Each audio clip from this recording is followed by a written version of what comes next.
It's your boy Ragnarok coming from server 200.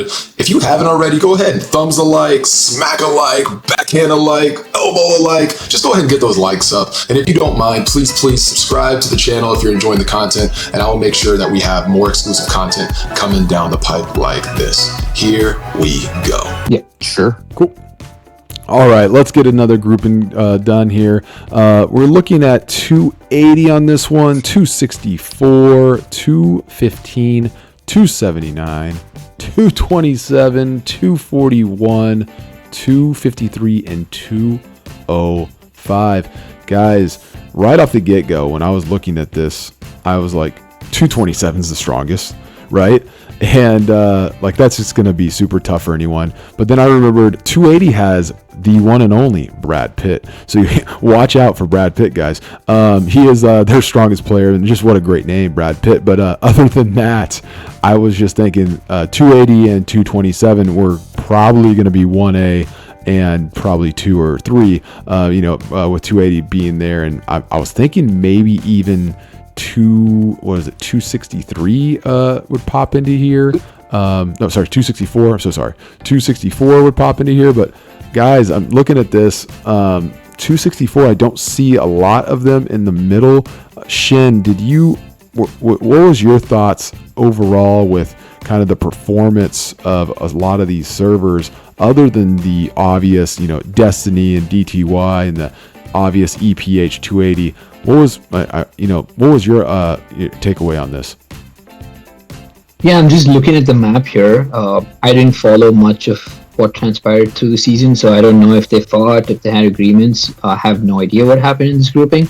But just looking at it, it's pretty clear that Destiny got challenge tier 4 rewards, which is which you need the Golden Palace in 4 level 10 cities.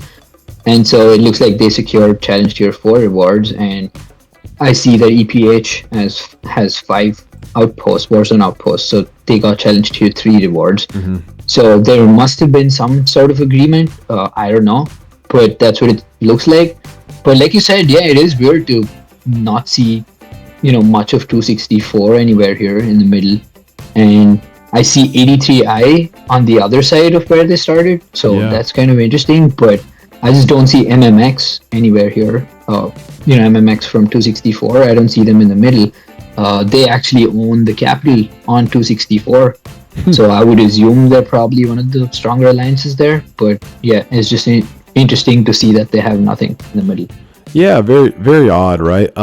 Dad, was there anything that stood out for you, or is it probably similar seeing 264 not having as many people? And obviously, was it just pretty obvious from your standpoint looking at this that there's just definitely a major power shift from 227 and basically everyone else? Yeah, I mean, I think this grouping, we had, 2 pretty clear top war zones, that's 227 with DTY, and then EPH on 280. But then there were a couple of mid-level potentially competed or swung things if people had teamed up and aligned the right way, which was 264 and 279. Both have some decently strong alliances, but it seems like what happened here is the two top war zones seem to dominate the central area, with like the east side being controlled almost completely by 227 and the west being controlled by 280. And then kind of in the corners, the other war zones sort of filled in the rest. And I don't know if that was by design or if it's just kind of the way things ended up after all the fighting.